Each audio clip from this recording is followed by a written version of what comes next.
কেউ যদি মনে করেন যে ট্রাইব্যুনালে বিচার শুরু হচ্ছে না কেন, ট্রাইব্যুনালের বিচার শুরু হয় তদন্ত রিপোর্টের উপরে ভিত্তি করে।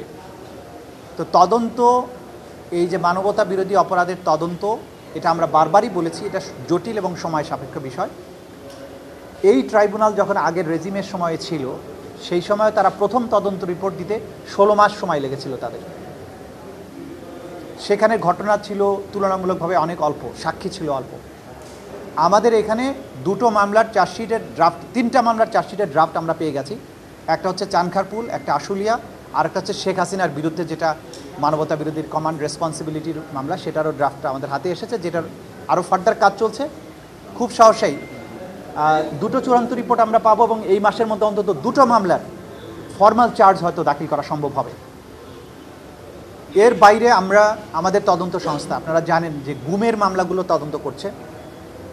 তিনটা জটিলতম গুমের সেন্টার, আয়নাঘর আমাদের এই ইনভেস্টিগেটররা তদন্ত করেছেন, আবিষ্কার করেছেন। তার মধ্যে টিএফআই সেল বলে যে সেলটা ছিল, সেটার ভেতরে যেটা ভূগর্ভস্থ অনেকটা বলা যাবে, সেমি ভূগর্ভস্থ সেলগুলো আবিষ্কার করেছে, যেগুলো ওয়াল তুলে বন্ধ করা হয়েছিল, ওয়াল ভাঙতে হয়েছে, পুরো গার্বেজ দিয়ে সেটাকে ভরে রাখা হয়েছিল, সেগুলোকে সরিয়ে এই ক্রাইম সিনগুলোকে বের করতে হয়েছে। এবং আপনারা জানেন এই কাজ করতে গিয়ে স্বয়ং চিফ প্রসিকিউটর তিনি এই ইনভেস্টিগেশন চলাকালে সেখানে প্রেজেন্ট ছিলেন। এবং আমরা যখন না বুঝে সেখানে বোমা ফিট করা ছিল, সেই বোমাগুলোর সাথে টাইমার সেট করা ছিল। আমাদেরকে অ্যাপারেন্টলি বোঝা যায় যে এই ইনভেস্টিগেশন করতে যারা গিয়েছেন তাদেরকে হত্যা করারও চেষ্টা করা হয়েছে। যা হয়েছে, যেদিন প্রথম দিন ফর্মাল চার্জ দাখিল হবে সেদিন থেকে সবাই উপলব্ধি করতে পারবেন। আর আগামী একদিন পরে আমাদের এই তদন্ত সংস্থা এবং প্রসিকিউশন কি কাজ করেছেন সেটার ব্যাপারে আমরা একটা ডিটেইল প্রেজেন্টেশন আপনাদের সামনে প্লেস করতে পারবো, আশা করছি 2-1 দিনের মধ্যে।